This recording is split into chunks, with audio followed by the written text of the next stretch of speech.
Hello, Tabernacle family. It's great to be with you again on another video. And today is April 15th, and we typically know it as tax day, and it's not, or the quarterly business meeting, and it's not, and our whole world is turned upside down right now, right?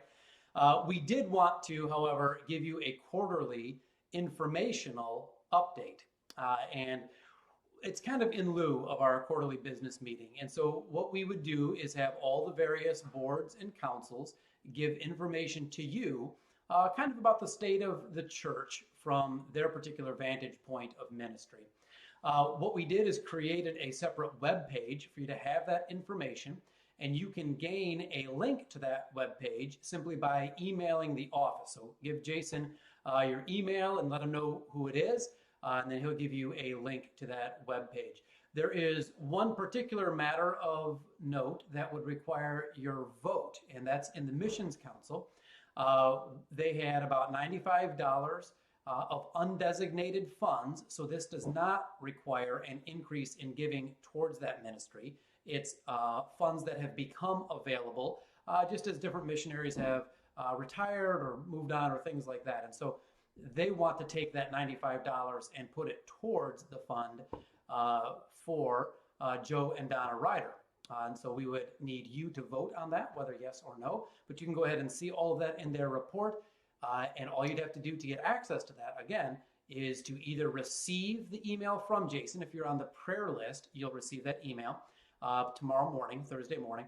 If you don't receive that email, then just go ahead and fire off your email to the office.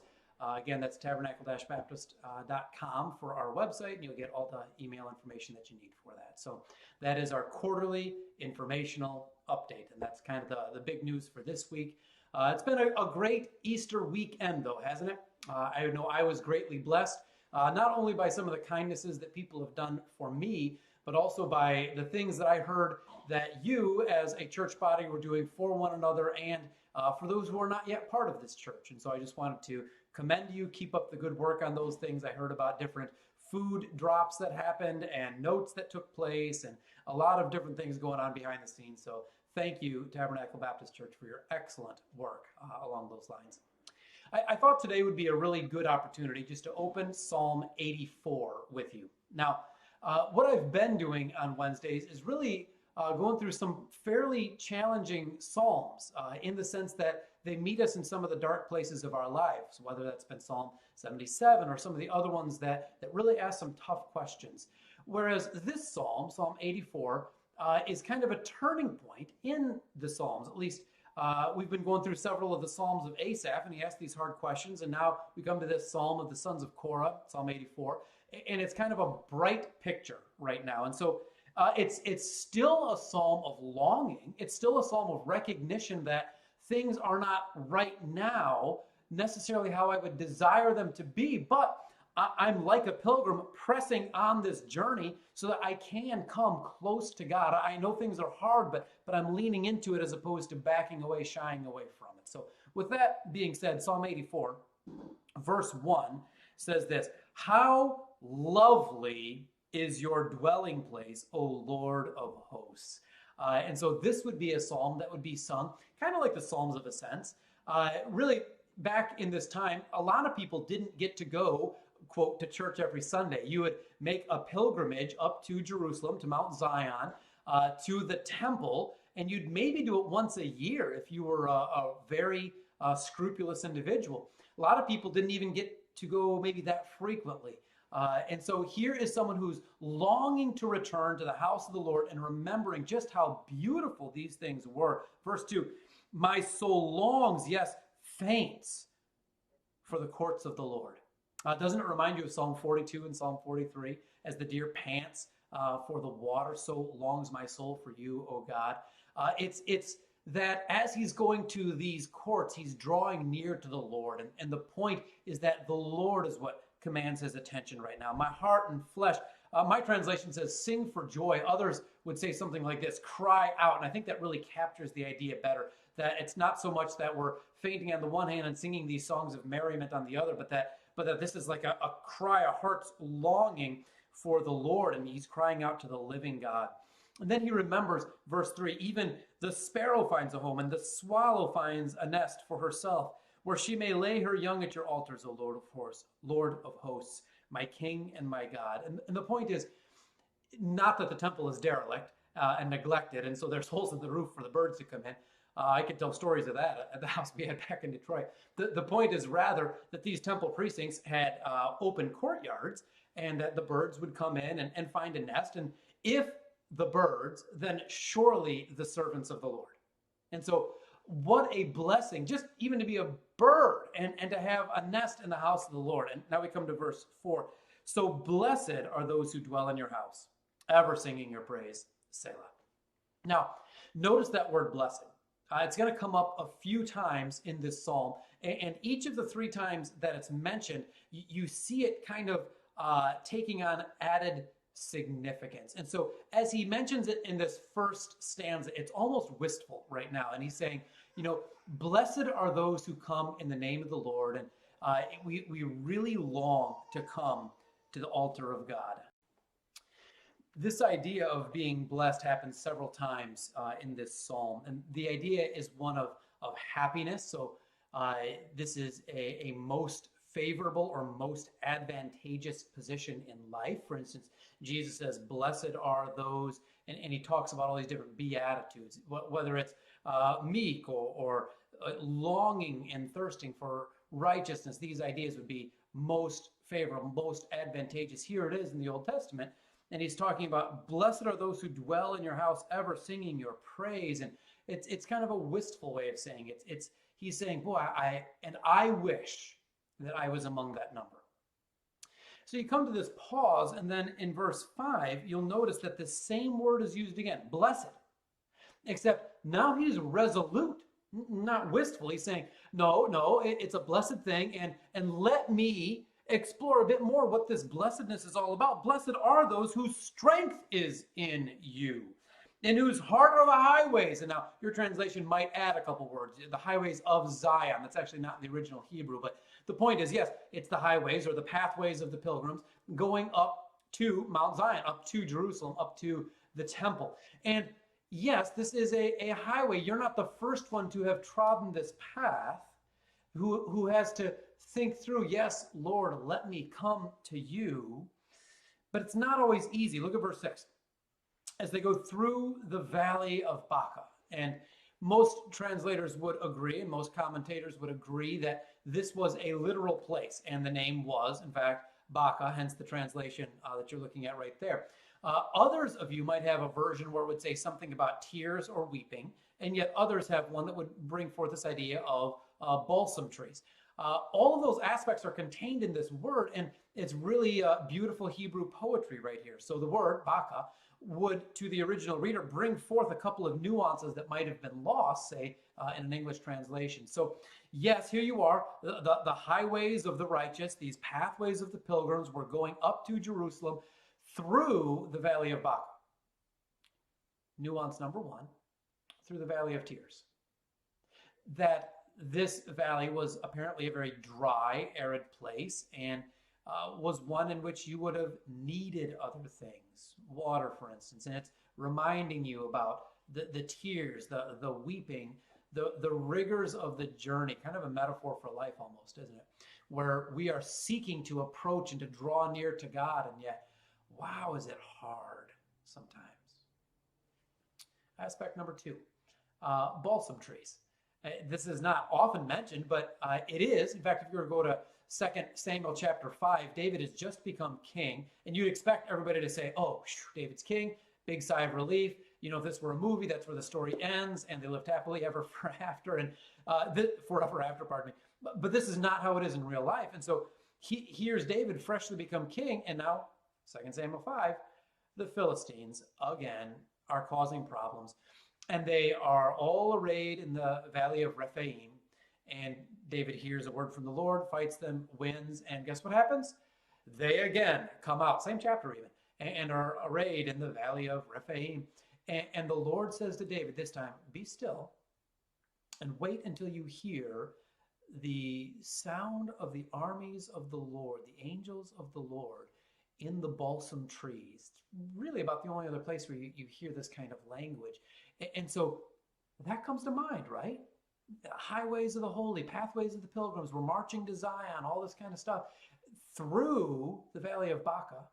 Well, it might be that there's a war on your hands, but watch for the balsam trees. Like, this is full of metaphor, full of nuance right here. And it's kind of beautiful because what happens in this valley of Baca, look towards the end of this verse, they make it. So these pilgrims passing through in hard places, whether it's war or tears and balsam trees or Baca, whatever it happens to be, they make it a place of springs. The idea being that those who understand these sorrows of life know how to dig deep the blessings of God in the midst of their hardship on their way to Zion. And the early rain now covers it with blessings. It's like there's pools of water, these blessings pouring down so much. So verse 7, what do? They go from strength to strength. They've begun in the Lord's strength and are strengthened in the process as each one appears before God in Zion. Oh, Lord God of hosts, hear my prayer. Give ear, O God of Jacob. Selah. And now in this last stanza, he opens up with a wonderful prayer. He says, verse 9, behold, our shield, O God. Look on the face of your anointed. And he's not saying, God, you are my shield. He'll actually say that very thing later on. That's not what he's saying here. He's saying, Lord, look at the one that you have anointed, that you have appointed, that you have chosen as our protector. He's talking about the king right here. And he's making a prayer for the king. We're going to the capital city in which you, God, have made your name to dwell, but we're praying for your anointed one, whether that's David or whether that's Josiah or what it might be. We could take this prayer too. We're called on by God to pray for the ones that he has placed in authority over us. And so here we are, highways of the holy, right? Trying to make our way to God as pilgrims, longing to be near to him, and in so doing saying, God, would you not only bless us spiritually, would you bless this nation, bless this state, this county, this city, and those that you have put in place over us as a shield. Verse 10. For a day in your courts. Big shift right here, right? Yeah, God, please give us this day our daily bread. Lord, please bless our leaders. Yes, but let me transition back really to where I began. I'm longing to go to your courts.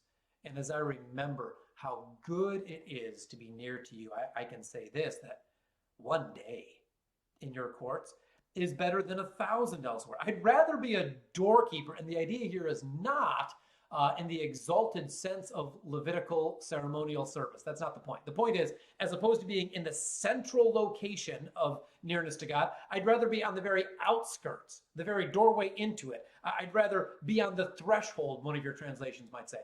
I'd rather be, but at least I'm still there, right? Then, to dwell in the tents of wickedness, to be in the very epicenter of all that this world has to offer. I'd rather be a doorkeeper. Better is one day in your courts than thousands elsewhere. Well, why? Verse 11. Because the Lord my God is a sun and shield. He is my provider and protector. He is the one, think of the sun, who gives me warmth, heat. He's the one who gives me life, growth. He's the one who is my sun, the centrality of my universe. God is my sun and my shield. He's my protector.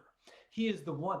What can man do unto me? If God is for us, who can be against us? He is the one that take the world but give me Jesus. He is my shield. The Lord our God is a sun and shield. He gives grace and glory. We never get beyond the cross. We are always remaining in need of grace. And that is a glorious thing.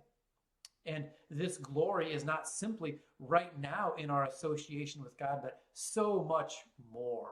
Eye has not seen, ear has not heard. It hasn't even entered into the heart of man, the mind of man, the things that God has prepared for those who love him. Well, that's glorious.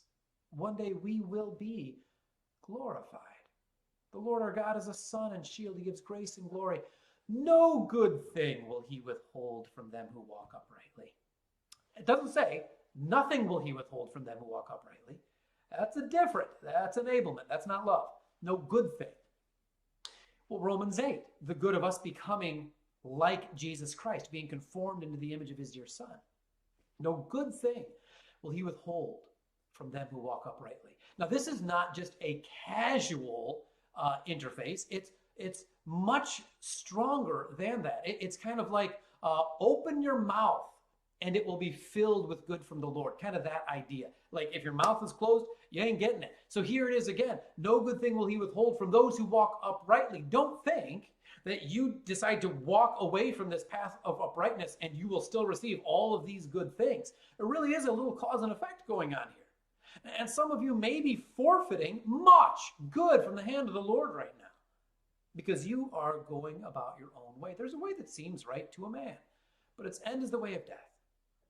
No good thing will he withhold from them who walk uprightly. What a God we serve. O Lord of hosts, verse 12. Blessed, there's the third use. Blessed is the one who trusts in you.